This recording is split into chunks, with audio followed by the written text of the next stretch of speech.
Hello there everyone and welcome back to GSL English.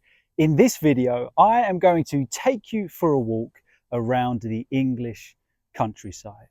Now if you are a returning viewer of this channel, you will know that this is something most certainly new to myself and to you. It feels very uncomfortable for me filming outside as people are walking around and cars are going past, but many of you have requested, to see more of England, to see more of the English countryside. So I thought I would do that for you today. So it's going to take a little bit of getting used to, particularly as cars drive past. I don't know how the audio is going to turn out. I don't know how the video is going to turn out. Hopefully it's okay and you can enjoy this walk with me. So let's get walking. So what we are going to do as we go for this walk is I'm going to talk about some random things. I've got some rough notes here that I can barely read because of my awful handwriting. But as we go, we'll just have a chat.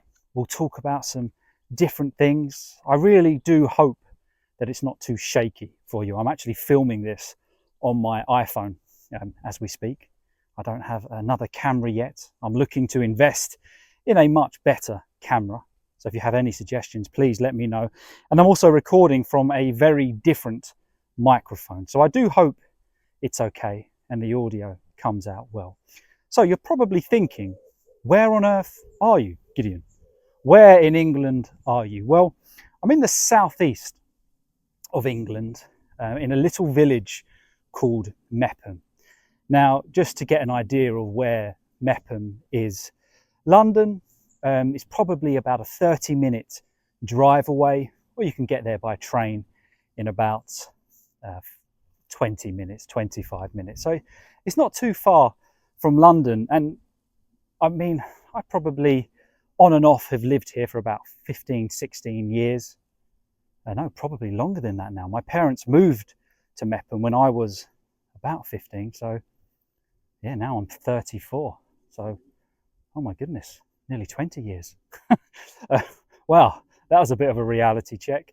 But yes, no, that's something that the English do all the time. We say yes, no, but, and then continue with our statement. Funny, isn't it? So yeah, Mepham is in a brilliant location because as lovely as London is, I love London. It's a great place to be. But one of the biggest problems with London is how busy, like that van to go past, is how busy it is all the time. It's hectic, incredible city. But for me, I like to get away from London. I like to leave London. And Mepham is a brilliant place to do that, or the surrounding areas, because it's so close to London. So if you want to go visit, of course, you can, but in turn, you have this beautiful countryside right on your doorstep. And you can see that one of the most dangerous things about doing this is walking on the very tight lanes in England as vans zoom past. So that's one thing you have to be careful. If you're going for a walk in England, watch out on the roads. Stay safe because they really do drive fast around here. But yeah, so it's an absolutely brilliant location. So it's in a county called Kent, which is known as the Garden of England. And it really is a beautiful place. I was born and raised in Kent. I grew up in a little town called Forkham. And it was kind of that quintessential British life. I was very fortunate. I grew up basically next door to a pub, had my mates, around the little village. After school, we would go and knock on each other's doors and say, oh, can you come out and play? No, I've got some homework to do. Or yeah, sure. And it was that kind of life. And then we would just go exploring in the woods, much like this kind of countryside, and that was in the 90s. But it was a great upbringing. So I have lived in Kent my whole life, pretty much. Of course, I've lived abroad as well in between that time, but Kent has always been my home. Now I'm going to show you something now, just on the side of the road. Okay, these here are called stinging nettles, and they are awful things. And the clue with a stinging nettle as to what they do is in the name. They sting you. So if you ever see anything that looks like this and you're walking around in England, don't touch them. They really, really hurt. As a kid, you know, it was always the biggest fear was falling into stinging nettles. It was the biggest worry, you know. So if you ever see these, or you get stung by them, that's what did it. A lovely, beautiful view here, the rolling fields. Absolutely stunning. This area is known for its farming. Yeah, absolutely beautiful. But yeah, coming back to it, so I grew up in that little village called Fulham, and it really was a great childhood there. I can't fault it at all. And Kent has so many beautiful locations. And it's only as I've gotten older that I've really started to appreciate Kent for what it is. You know, that there's so much to see. We have seaside towns. We can get to London quickly. So if you are enjoying this, I know at the moment we're not seeing too much, but we will be walking into the woods in a moment. If you are enjoying this, or you would like me to continue with this series, perhaps that's something I could do. You know, just visit different locations in Kent, and depending how well this goes, around England, and just show you from a pretty natural and authentic point of view England. So that's the plan with this video, or this particular series. So in a moment we're going to be heading into the woods, but as you can see here, I mean, this particular part, we've just got these beautiful fields. I'm not too sure what's growing there, but as you can see in the distance there, that is what we call a pylon. A pylon, and you will see those around the English countryside. I don't know what they're called in your language, but we of course use them to run electricity. So they are important. Sometimes they create a bit of controversy when they're put up, and because, you know, they do tarnish some beautiful landscapes, but they are most certainly necessary. Now, this is a walk that I have been doing for years, and actually this particular walk really was a lifesaver during COVID, because of course COVID in England, there was a time when we were completely shut down. We couldn't do anything, and there was even a time where we couldn't leave our home. We couldn't do a walk like this. Perhaps it was similar in your country, and it was extremely difficult. You know, it was really, really difficult, actually. I'm sure you can relate to those feelings. But then, of course, one day they said, look, you can go for local walks. If you're walking a dog for a bit of exercise, or you need to get outside, you can do. And this was the walk we did. My wife and I, we pretty much did this walk nearly every single day, just to get outside. And through all seasons, you know, we've done this walk in the snow, in the rain, in the sun. At the moment we're in summer, June, and yeah, it absolutely saved us it mentally, you know, being stuck indoors. So this is where we used to go, and I particularly liked this part of the walk because I like the way the trees hang over the road. Almost they're like protecting or looking after their road, and it changes throughout the season. So perhaps, yeah, if this gets a good response, I'll do another one in different seasons, so you can see how England changes throughout the seasons, through winter, spring, you know, autumn. As I say, we're currently in summer. Had an all right summer so far. Not been the best, but it's been okay. You know, I'll take it. I'll take it. Last week, or the last couple of weeks, we've had sun pretty much every day with some rain in between. So we really, really can't complain. So you might be thinking at the moment, well, Gideon, I'm just staring at a road and trees. I do promise in a moment we are going to take a right-hand turn into the woods. And you might be thinking, well, what's the woods? No, what are you talking about when you say woods? Basically, just a portion of land that is covered in trees. Okay, so not a forest, but woods, a portion of land that is covered in trees. Like, for example, if we just take a little look in here, you can see this is what we would call woods. And as a kid, I would just go exploring in places like that, you know, building camps, playing with my friends, you know, riding our bikes around. I know my dad used to take us for a walk in the woods every Sunday as my mum was cooking a roast dinner. I realise now it's probably just to get the kids out of the house so my mum could have a break. But yeah, absolutely brilliant. And this is the bit I really like. And it reminds me of, there's a poem or a piece of literature called A Road Less Travelled. And if you look at the imagery to do with that, it always looks, it kind of looks like this, the way you have these trees arching over the road. And it's interesting, you know, it's about taking the unconventional path in life sometimes, not just the easy option. So yeah, check that out, A Road Less Travelled. It's a bit of a complex read. So you might have to go through it a couple of times. I know I most certainly have, but it's brilliant. So here we have some stables with some horses, absolutely beautiful. I was hoping there were going to be a few more horses closer to the fence, but as of yet, there has not been. So yeah, hopefully there will be in a minute. So here we are. We are at the right turn that will take us into the woods. See, it does exist. Now, I just wanted to show you this, that as you go in, we have what's called a footpath, which basically means you're allowed to walk. So you'll see these signs somewhere.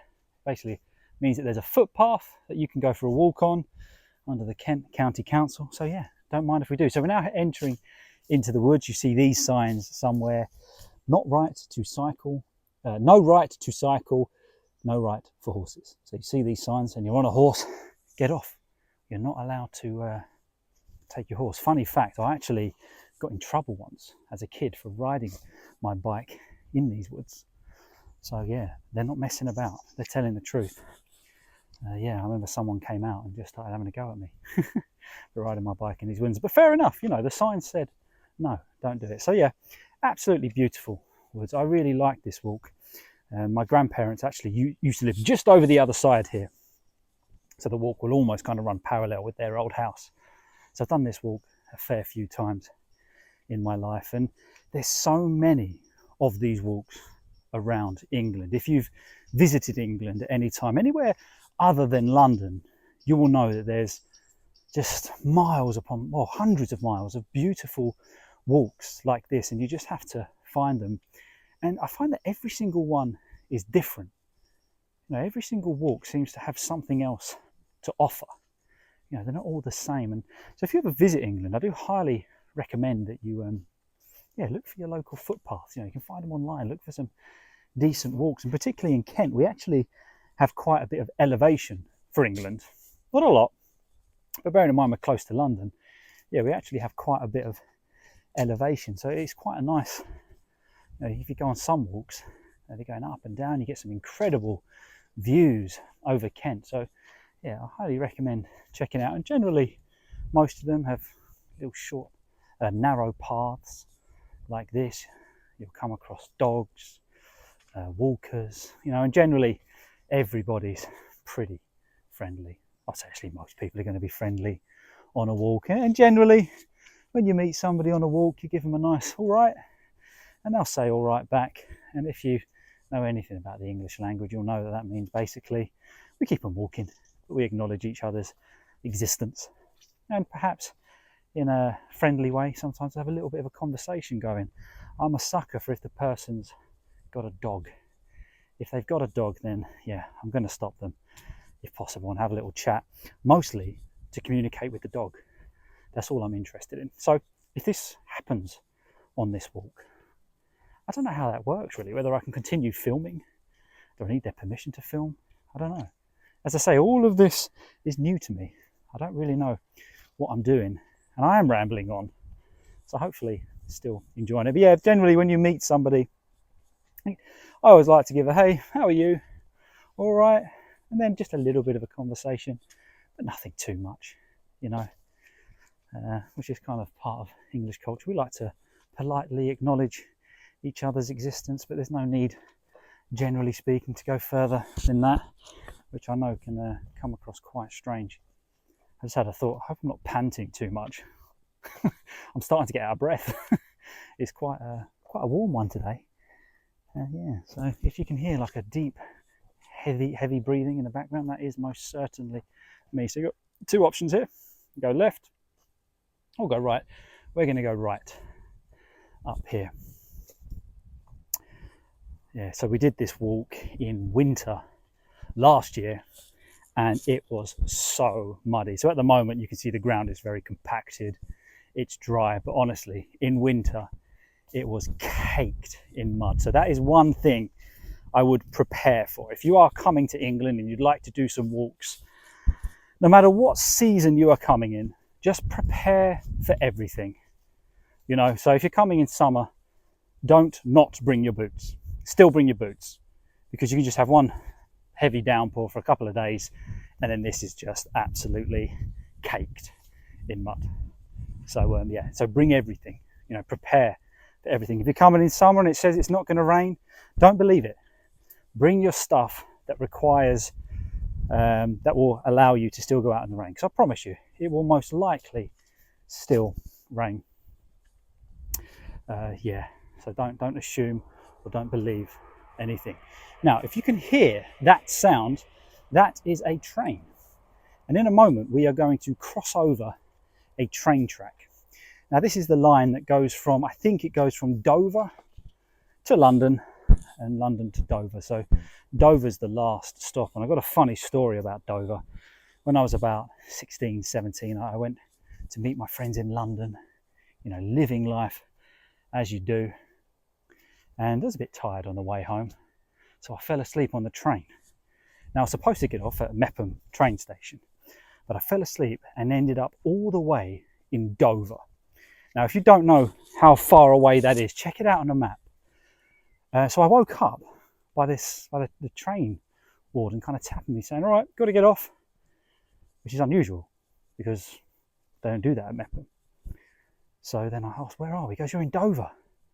I said, "Oh, I was supposed to get off at Mepham," and he was not happy about it. I was, generally speaking, they're absolutely fine, but I must have caught him on a bad day, because not only did I have to pay for a ticket to Dover and back, I also got fined about £50. But yeah, in English, you know, you live and learn, we say. You live and learn, which means you live through the experience and you hopefully learn from it. So there, I learned that some people just have bad days, nothing you can do about it. Oh, that's a real shame. We're just going to miss the train. If you can see it going past here. There we go. I was hoping to be over the bridge by then, but as the train went past, maybe the stars of the line and that would have happened, but it didn't. So here we go. So we're now just going up and over the bridge. So you can see, I'll show you once we're at the top of the bridge. I know these stairs don't look that glorious. They're not, but they're very old. You know, just made out of concrete. So yeah, we're just about to go over the train track and I'll show you. So basically speaking, that way takes you to London. So there we have London. You can see the train just going past, and that way takes us back to Dover. So what we're going to do now is we're just going to walk through these fields. Now, I don't know if the camera picks it up. Maybe I can zoom. Oh, I can zoom in. That changes everything. But can you see, finger in the way there, can you see the blue in the fields there? That's what we're going to walk through. Absolutely stunning. Love it. So let's carry on walking. Let's see what we come across.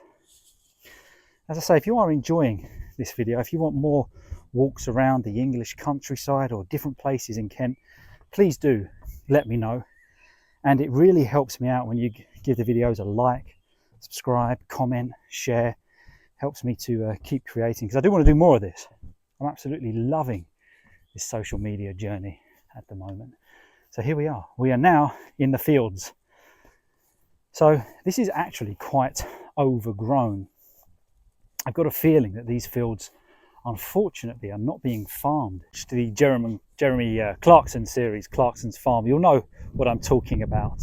But also, unfortunately, on this land and a lot of land in England, they're deciding to build housing, which which is great because it gives people somewhere to live. And with the growing population, that's important.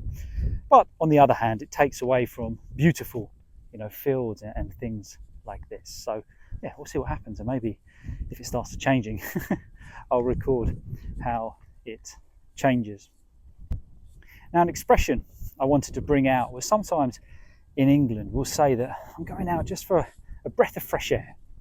I'm going out for a breath of fresh air. What does this mean? Well, you know, when you've been stuck indoors all day, maybe you'll know if you work in an office or something like that, and you just want to go out and just breathe some fresh air. It's not necessarily to go for a run or a massive cardiovascular workout. It's just to breathe some fresh air. And I know for myself, it's so important to do that, particularly when you are working in an office like I do, and I know that many of you watchers and listeners do. You know, when you're at a computer kind of hunched over, for me, teaching private lessons and editing amazing content like this, you just feel like you need to get out with nature.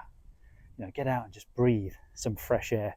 So that's an expression that I like to use all the time, you know, just going to go out and get some fresh air. And another really random expression that I came across today, and I thought, oh, do you know what, I'm going to share that in this video because I knew I would be recording this, is when we describe something as top notch. Top notch basically means something is brilliant, top tier, top level. So now we get to the most beautiful part of this walk, and it's just this field of blue. I absolutely love it. I don't really know what it is, but it is absolutely stunning. It's only this time of year it comes out. It's absolutely beautiful. So earlier, remember that I showed you that public footpath sign. We've been following that the whole way, you know, so this public footpath has taken us this whole distance. But just as a note, if you ever are in England, generally we wouldn't just walk across this field. I know most people wouldn't do that, but fortunately every now and then you do see somebody. So, you know, we wouldn't walk across the crops, wouldn't just trample on them. You know, we show them respect, you know, for the farmers and the land. But yeah, follow these public footpaths as much as you like, and yeah, just, you know, you come across some amazing places just following footpaths. Even around where I am, you know, I've stumbled across points of this little village that I never knew existed just by basically getting lost. You know, all roads lead back to Rome. You'll find your way home eventually. But getting lost in the woods or on the public footpaths in England is a must-do. You know, so it's not just about London and the cities. You know, if you get a chance, visit England, visit the countryside. And as I say, this is just 30 minutes away from London by train. Easy to get to, and there's plenty of other beautiful places like that, which I do hope to visit with you guys and doing these little walking tours. And because of a notification on my phone, I'm going to have to end the video there because my storage is low. I hope you did enjoy this video. If you did, please let me know and I will record more. Just a nice way of taking in the English language, but also seeing some of the English countryside. So yeah, if you did enjoy it, if you want more of this style of videos, if you want more of these kind of walking around and seeing England, I would love to do this, as well as the podcasts and lessons. You know, I would love to show you more of England. So yeah, show this video some love if you did enjoy it. If got any questions at all about England or anywhere in particular you'd like me to visit, if it's not too far, sure, I'll go for it. I'll do it. But I have really enjoyed that. Oh, goodness me, I almost tripped. There we go. I was waiting for that to happen. I knew at one point I would trip, but I shall not edit it out. I know you will all probably find that quite funny. Some of you I know would have been laughing your head off if I'd fallen right over. But yeah, there's the British sense of humour for you.